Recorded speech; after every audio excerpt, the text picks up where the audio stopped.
咁跟住落嚟咧，我哋要再請我哋另外一位咧，同我哋嘅生活息息相關嘅醫生。每一個人都一定身邊要有一位咧骨科醫生，佢就係廣州和睦街醫院嘅骨科主任李之森醫生。佢今日咧會同我哋講一個好貼身嘅問題，大家要豎起耳仔聽，就係守護骨關節嘅健康，擁抱健康老齡化。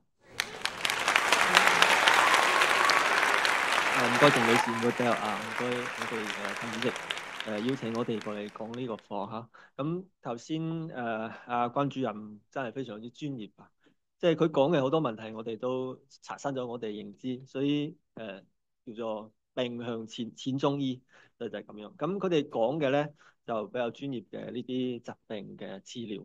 咁我咧就分享一個同大家生活息息相關嘅，即係呵護骨與肌，迎我哋第二人生。咁第二人生係乜嘢咧？咁唔一定就唔係下一世啦。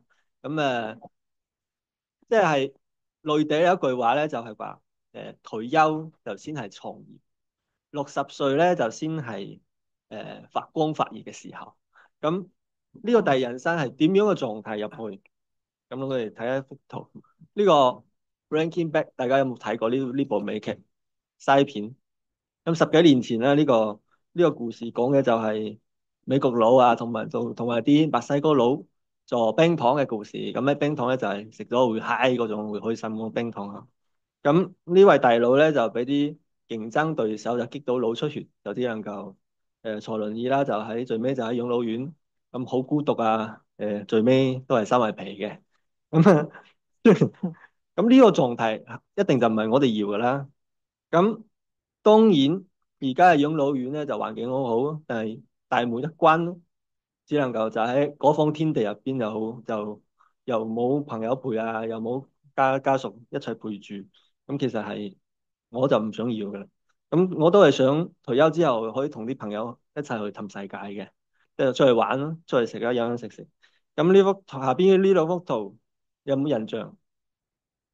功夫啊，周星馳2000年嘅功夫呢部片咧，佢同阿肥仔飛咗發出嚟唔俾錢，俾啲街坊圍住，佢就話直抽。咁直抽咧就揀咗中間呢位阿叔，恩滋滋嘅，可能好蝦啲，又叫阿叔出嚟。阿叔喊出嚟，我話肌肉猛男嚟嘅，頂天立地。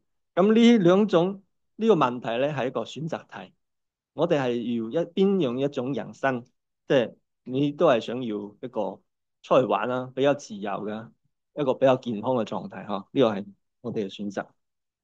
咁作為一個骨科醫生咧，我係認為冚世界嘅三個必要條件嘅，第一個諗得，第二個食得，第三個行得。咁諗得係乜嘢咧？就個腦要健康，係嘛？腦健康有我哋就唔需要好似阿川普咁樣有啲癲癲地噶啦。咁有三個問題要大家要知道。第一個，我係邊個？第二個，我係邊度？我住邊度？咁呢兩個問題你問到出嚟，你答得出嚟，你就出街咧就唔會走失啦，你都唔會走失啦，對吧？第三個咧就你個腦要控制你個手腳，控制到呢個手腳，即係唔會中風啊、偏癱嗰啲，係嘛？咁第二個咧就係食得，食得咧好似阿徐生咁樣中意食，中意出去玩嘢食，咁又胃口又好嘅，咁可以通過食物咧提供不必要嘅嗰啲蛋白質啊嗰種營養。咁第三個咧就係行得，行得咧我哋又唔係好似呢個大佬咁樣，中間呢幅圖90歲啊仲要跑馬拉松，咁啊太過分咗啲啦。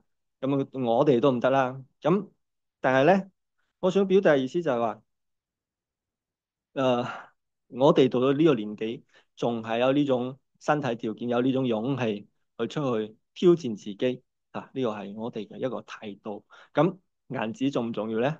顏值梗係重要啦，但係咧，佢係咪呢個必要條件？唔一定。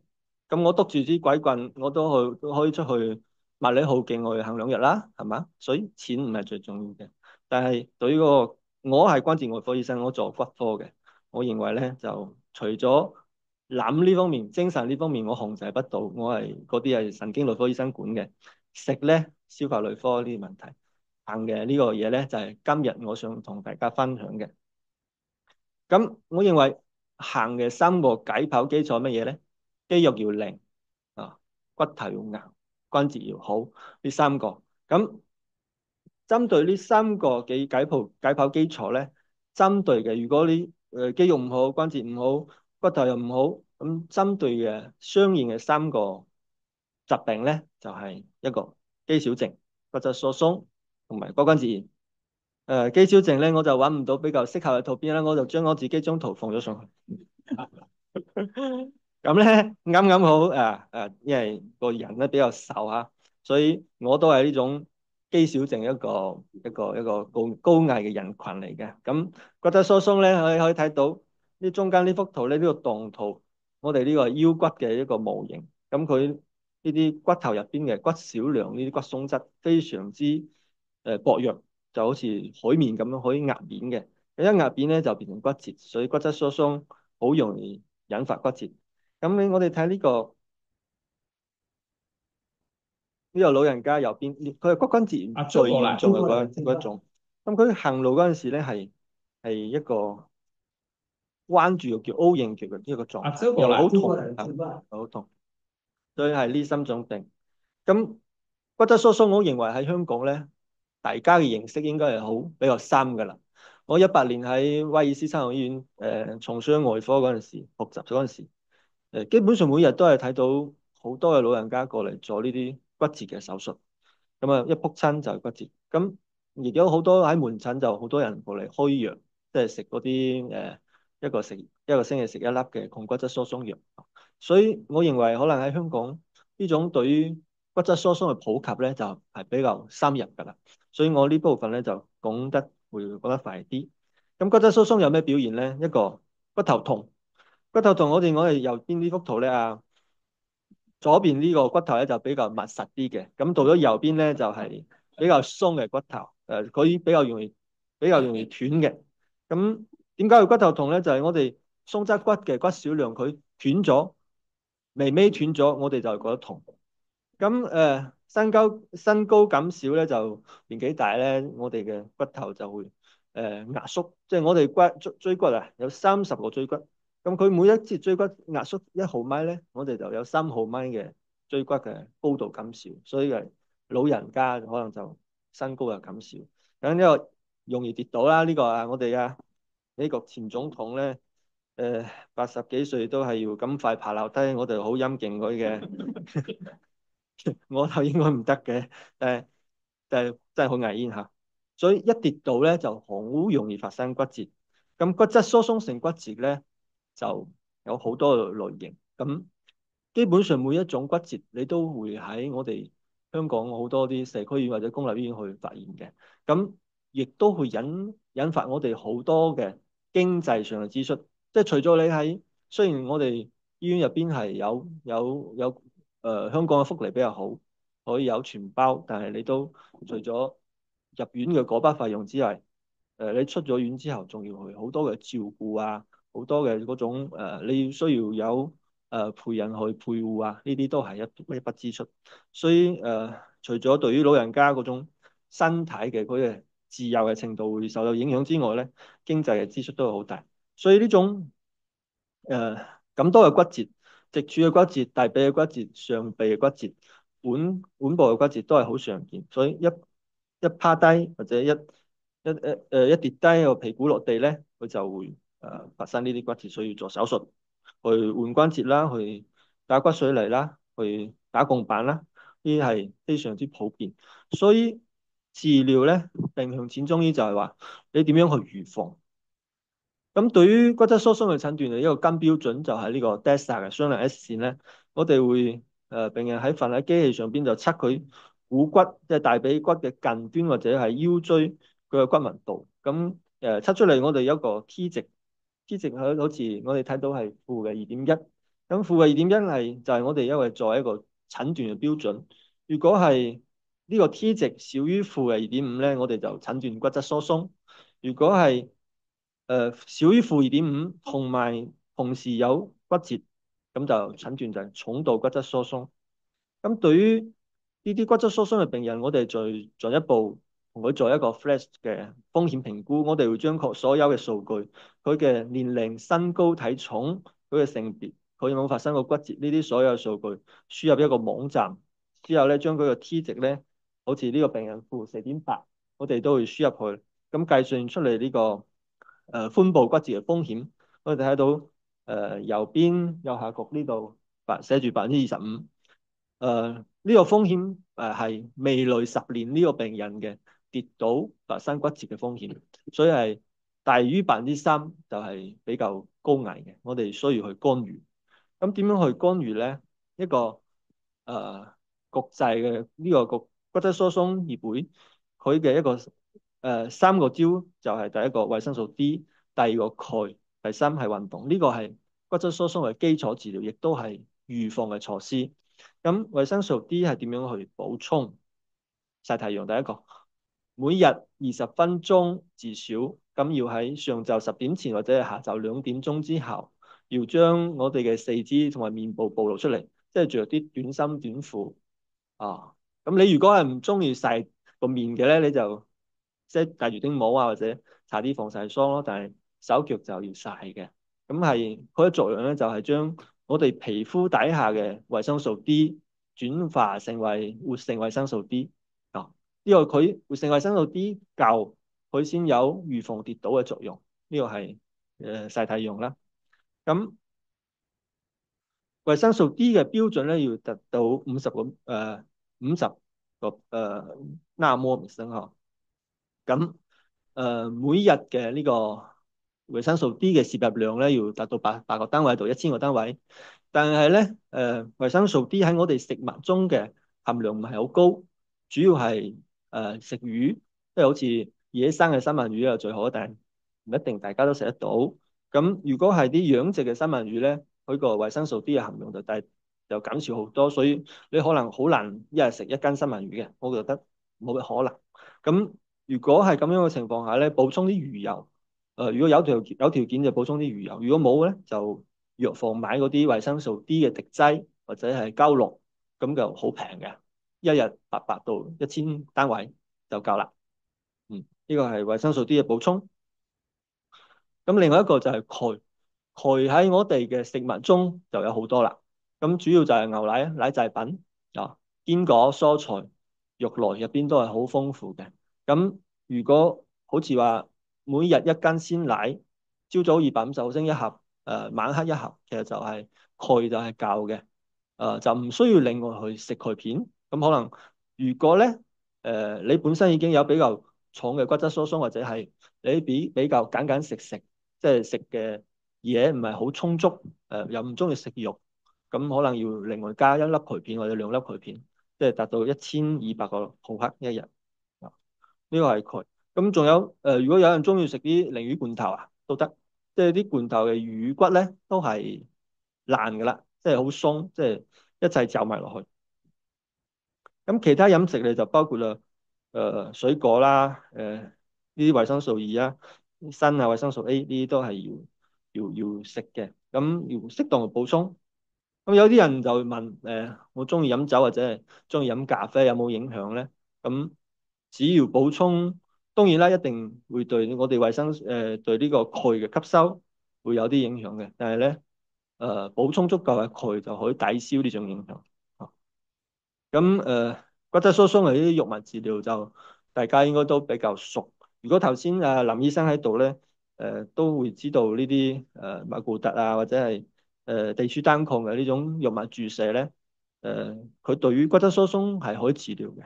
咁有啲呢種腫瘤晚期，佢出現咗骨轉移嘅話咧，都可以用呢啲藥物去預防骨轉移或者係治療骨轉移。呢個就要去諮詢大家嘅專科醫生，咁會俾大家一個比較中肯嘅意見。咁如果呢啲藥物大家要展開嚟講，可能講2節課都講唔晒啊。好似呢個左下角呢個阿倫酸鈉，呢個就係福美加，就一般係每個星期食1粒嘅，喺香港嘅啲公立醫院大家都可以開到啊。咁右邊嘅咧就係比較新嘅呢啲藥物就比較貴。咁講骨質疏鬆咧，就一定要講埋肌少症。咁呢兩個基本上係兄弟嚟㗎啦。咁基本上佢哋有肌少症咧，顧名思義就係肌肉減少，但係嗰個原因有好多，就各種原因，可以係疾病嘅原因，亦都可以係本身呢個年齡嘅原因。咁可以係年齡變大啦，身體有啲炎症，或者係我哋本身呢個活動減少、運動減少、維生素 D 嘅缺乏、維生素 C 嘅缺乏，誒、一啲用咗啲刺激素啊，亦都可能會引起肌少症嘅。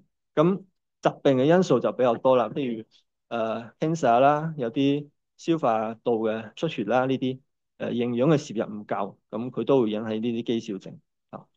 咁佢最終嘅結果，呢兩個最終嘅結果都係會引起呢啲跌親啊，或者骨折嘅風險會增加，所以呢啲就係佢兩個病嘅一啲共同嘅一啲嘢喺度。咁有一個好形象嘅一個案例咧，就美國有兩個飛行員，即係上咗天之後落唔到嚟，舊年上咗去280日。雖然咧，即係正常上去嗰陣時咧，中間呢個女性威廉姆斯咧就係肥嘟嘟嘅，咁到咗後尾咧就瘦蜢蜢，好似個巫婆咁樣，咁好陰功啦。咁啲人話係咪瘦成咁樣㗎？咁唔一定喎，因為啲美國佬咧雖然啲嘢唔好食，但係至少佢保證上邊係有嚿食嘅嘛，唔係真係餓死人㗎嘛。咁其實一個最重要嘅原因就係佢喺空間站上邊係冇重力嘅。所以佢冇得啲肌肉啊，基本上係以每個月1%嘅速度去減少，所以佢喺上邊9個月損失咗近乎10%嘅肌肉，所以佢個成個形象就有好大嘅一個差異。但係咧，有呢幅圖唔係話肌少症就係瘦，有啲人係肥嘅人都會係肌少症，所以唔可以有一個咁樣嘅印象。咁肌少症嘅診斷咧有3個維度，第一個咧低肌力，第二個低肌量，第三個軀體功能障礙。咁第一個低肌力嘅測試咧，我哋用呢個握力嘅測試。如果係男性少於，譬如我係用左手係優勢手，咁我左手喺呢個位置做一個握力，如果係少於28公斤，就係肌少嘅，就係低肌力。如果女性低於18，就係低肌力。咁喺呢個基礎上，我哋就會去測量佢嘅肌量。肌量嘅測量咧，如果要比較準確嘅咧，就係用呢個儀器啊，呢個 DEXA 都係用於骨質疏鬆症測試嘅。但係佢就份上咧就係測你嘅四肢，佢就唔係測你嘅軀體，測四肢。咁如果男性少於7公斤每平方米，女性少於5.4公斤每平方米咧，佢就係一個低肌量嘅診斷。咁喺呢個基礎上，我哋去做啲簡單嘅測試，譬如話，我係呢個凳，喺呢張凳上邊坐低、企起身、坐低、企起身5次。如果呢個5次嘅過程中，呢個時間大於12秒，即係證明你嘅肌肉嘅呢種功能係咪好好嘅？所以咧就喺呢3個維度。咁如果自己想簡單嘅查一查咧，就第一個睇睇自己嘅壓力幾多，就用啲壓力計自己試下。咁我哋用手或者用一條尺量下我哋小腿，即係小腿最粗嘅一個地方，嗰個地方嘅周徑。如果係男性少於34，女性少於33，咁就係呢個低肌量。咁仲有一個公式嘅評分，就係利用大家年齡啊、壓力同埋呢個小腿圍咧，就可以篩查有冇呢個肌少症。就係大家都可以影一影，大家翻去試一試啊。咁肌少症嘅一個診斷核心一定係唔夠力，所以呢個低肌力咧，我邊度標紅就係只有低肌力就先係有低肌少症。如果係低肌力加上正常肌量咧，兩個結合埋一齊就係肌少症前期。咁如果兩個都係低，就係叫肌少症；如果兩個都低，加上呢個軀體功能障礙，就係嚴重嘅肌少症。呢個隨住呢個診斷嘅加重，佢個跌倒嘅風險都係加重嘅。咁如果喺呢個基礎上又係有骨質疏鬆，又有肥胖嘅話咧，呢個走得快嘅風險就更加高啊。咁呢個肥胖咧有分兩種，一個係皮下脂肪型嘅，即係成個人都係比較肥球型嘅。咁有啲類狀脂肪型咧，就大家可能容易睇到喺街度有啲街坊可能就係一個肚腩好大，但係四肢又好啱啊，好細。呢種情況比較危險，就係一跌親，又重，但係又四肢又冇啲脂肪保護，冇緩衝，所以更加容易骨折。所以佢呢種類狀脂肪型嘅人咧，比較容易呢種死亡風險係比較高嘅嚇。咁個治療原則就簡單啦，三句話講晒：一個狂咗運動，一個營養補充，一個病因治療。咁狂咗運動咧，因為肌少症就係一個缺乏運動同埋營養唔夠，所以佢呢兩個就係一個最主要嘅治療原則。咁我會下邊咧就會介紹一啲比較容易喺大家喺屋企就可以去做嘅，因為可能到咗我哋呢個時候要去健身房啊，都係比較唔方便啊。第一個彈力帶，彈力帶咧就市面上都可以買到，或者啲運動店。又比較輕巧，又冇咩體積，就放喺屋企就比較簡單。而且1平方米嘅地方咧，就基本上可以做晒所有嘅上肢、下肢同埋腰背嘅力量練習嘅，好似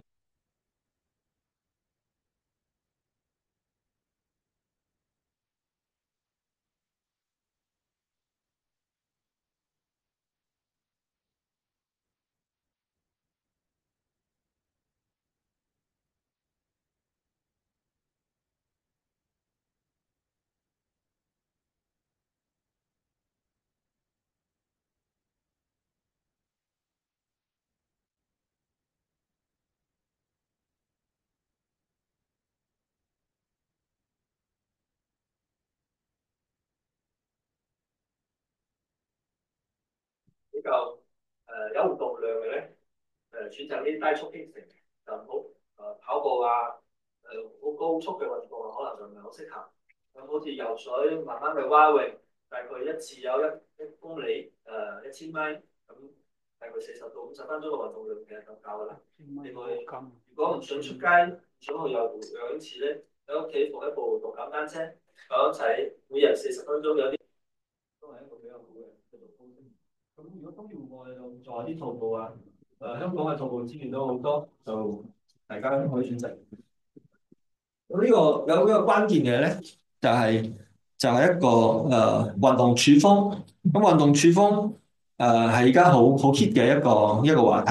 咁對於我哋肌少症或者肌少症前期嘅呢啲病人咧，我哋都會處方一啲運動嘅處方，即係教佢點樣去做點樣做運動？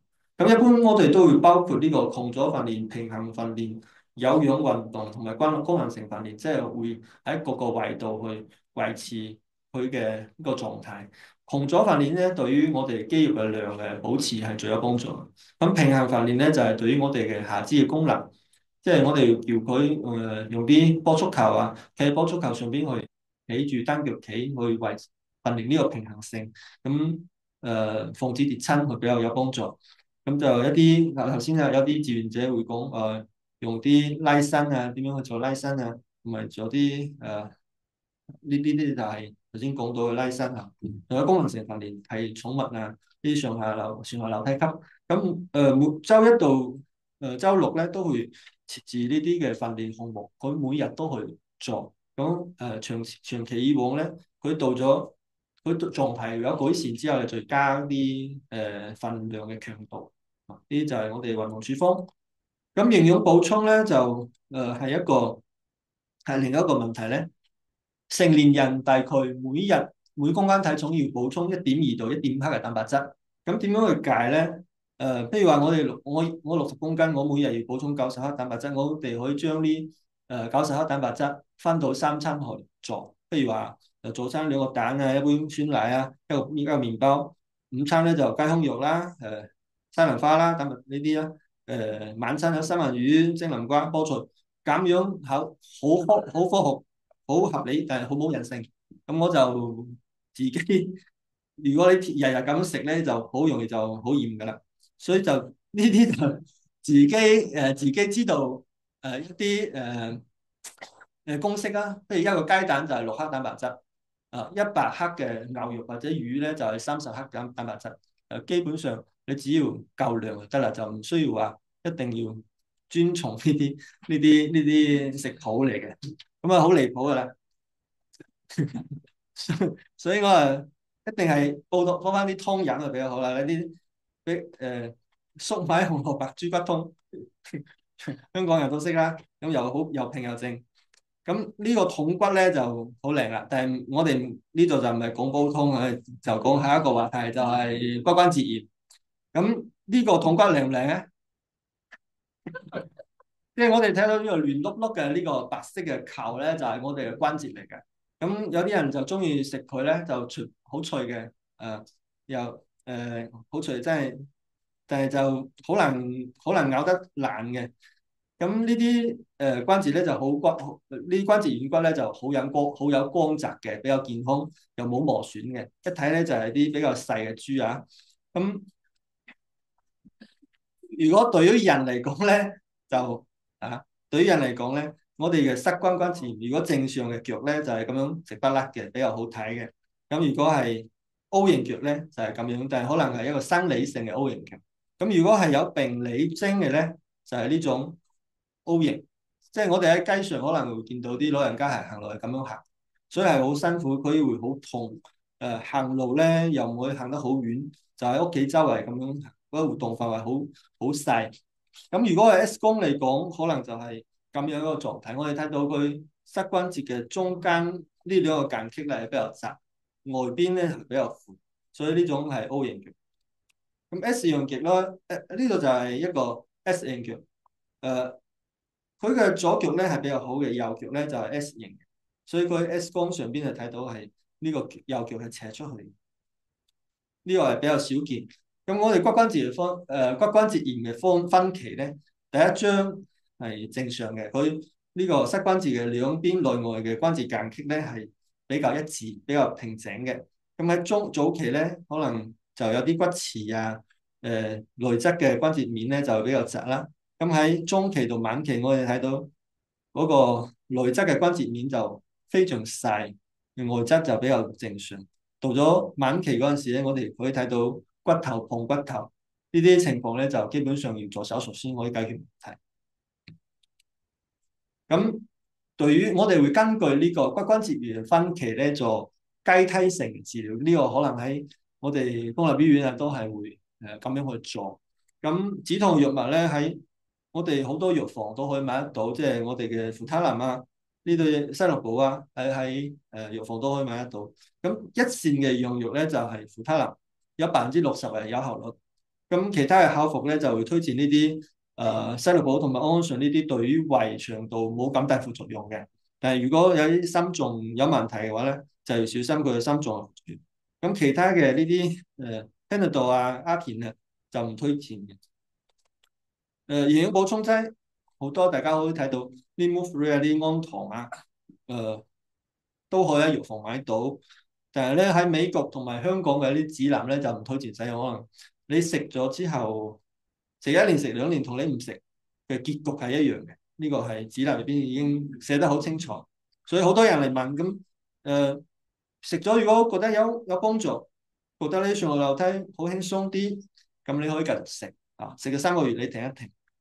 如果食咗一啲都覺得差唔多啊，咁你可以停，可以唔用呢隻藥，慳翻啲錢，好實際啊！你進一階嘅呢啲治療咧，就係關節內嘅注射，咁好多嘅，好似呢個玻璃酸鈉啦，玻璃酸鈉喺內地啊，喺香港都有嘅。喺美國咧就認為你打同唔打都係一樣，2年之後都係一樣。咁喺國內咧就好多嘅老人家會打完之後佢個症狀係有改善嘅，但係佢對於嗰個長期嘅結局咧，就唔可以落呢個結論。咁第二個咧就係同皮質激素，即係打啲長效激素打封閉。呢個比較有效，就喺骨關節炎佢比較嚴重，痛得比較犀利，有腫脹嘅時候，打一針落去，佢消腫比較快。咁佢呢種治療咧就1年做2次係冇問題。如果做得多，對於嗰個關節嘅軟骨嘅蛻變會加重，會增加佢感染嘅風險。第三種咧就付血小板漿，呢種就比較貴啦。可能喺內地咧有幾千蚊一次。咁佢個作用咧都係理論上嚇可以改善呢個關節軟骨，但係咧，如果係早期、中期，佢可能會比較好嘅一個作用。對於晚期嘅話咧就唔好用啦，即係用咗會冇效果。另外咧都係冇寫入指南嘅。咁而家內地咧都有已經開始咗脂肪間充質幹細胞嘅注射，呢種就會比較有效果，但係就都係啱啱開始，啱啱國家啱啱批1.6萬一次，就比較貴。而家黃木家醫院咧都係喺同啲廠家喺度傾緊嘅。咁另外咧誒就係我哋嘅手術啦。手術咧就係針對我哋中晚期嘅呢啲病人需要做手術，咁在座可能有啲街坊啊都已經做到呢個手術，都知道。咁可以係一個好標準嘅做法，但係換關節。傳統嚟講咧就係用人手做嘅。咁而家喺廣州黃木家咧，我哋就已經都係引入咗呢啲 Mako 機器人，好似養和醫院都係有嘅。香港嘅瑪麗醫院啊、威爾斯都係呢啲大醫院都會有呢啲設備。咁已經係好成熟，喺全世界已經完成咗超過150萬例，所以係比較 OK 嘅。咁佢嘅優勢咧就係比較精準。我哋好似頭先我哋工作人員問我一個問題，就係你覺得呢個機器人做手術同埋我一個骨科專家做手術，佢到底嗰個區別係點樣？咁我認為，如果骨科專家做手術，如果係最 top 嗰隻，咁我唔應該講佢差過 Mako 機器人。咁如果係比較普通嘅一個骨科醫生群體入邊嚟講，如果我做手術嘅話，可能我做完呢個手術嘅結果，可能係90分到98分之間，咁會比較分散，可能好多係90到95分，但係98分就得幾個。咁如果係可能有機會做成60分，即係做得好差，亦都有呢個可能性。咁如果 Mako 做手術咧，可能佢就做100個病人，可以喺集中嘅結果可能係95分到98分之間，佢係比較集中，所以佢呢個失誤嘅機會會比較低啊。呢個係佢兩者之間嘅區別。咁佢仲有呢個快速康復，就係因為佢個創傷，我唔可以話創傷少，但係佢個因為佢做出嚟嘅結果比較好，所以佢術後呢種恢復啊都會比較快。佢個創傷雖然係差唔多，但係佢因為嗰個力線、嗰個關節放嘅位置呢啲都會有影響啊。咁假體咧就一般係揀我哋佢同呢個 Mako 機器人匹配嘅呢啲假體，呢啲係我哋做嘅一啲案例啦。好似呢個佢就好似打遊戲機咁樣，我哋揸住嗰個機器人嘅手臂咧，就去做呢個手術。好似第一幅圖咧，我哋睇到中間有啲綠色嘅嚇，佢就慢慢，我哋可以睇到我哋操作嗰陣時咧，呢啲綠色嘅地方佢就慢慢減少減少，佢就當你嘅呢個綠色嘅呢啲區域全部磨晒之後，我哋就呢個操作就停低啦。咁好似呢個我哋喺藍色嘅呢個膝關節咧，我哋呢個具我哋用手揸住嗰個機器人嘅嗰個手臂去做，佢個擺具咧就會將呢啲藍色嘅部分切咗，切咗之後咧你就可以停止操作啦。咁佢就係我哋喺呢個機器人引導之下做嘅，就會比較精準。咁做完手術咧都係當日就落地啦，呢個都係標準噶啦。咁做完嘅幾日都係可以走路咁樣正常行路，即係你呢個效果係 OK 嘅。咁如果問我幾錢咧，就俾香港俾香港有我圈平啦。好，咁到咗最尾翻轉頭，咁我哋係咪要呢種最尾都係要呢種狀態，呢種第二個人生？咁我覺得係唔係？我哋係想出去運動，出去打波，同做翻啲志願者可以回饋社會，要同啲我哋嘅孫啊一齊玩嘅，可以抱起你個孫嘅。好，呢個就係我哋肌骨健康決定我哋嘅第二人生。多謝大家。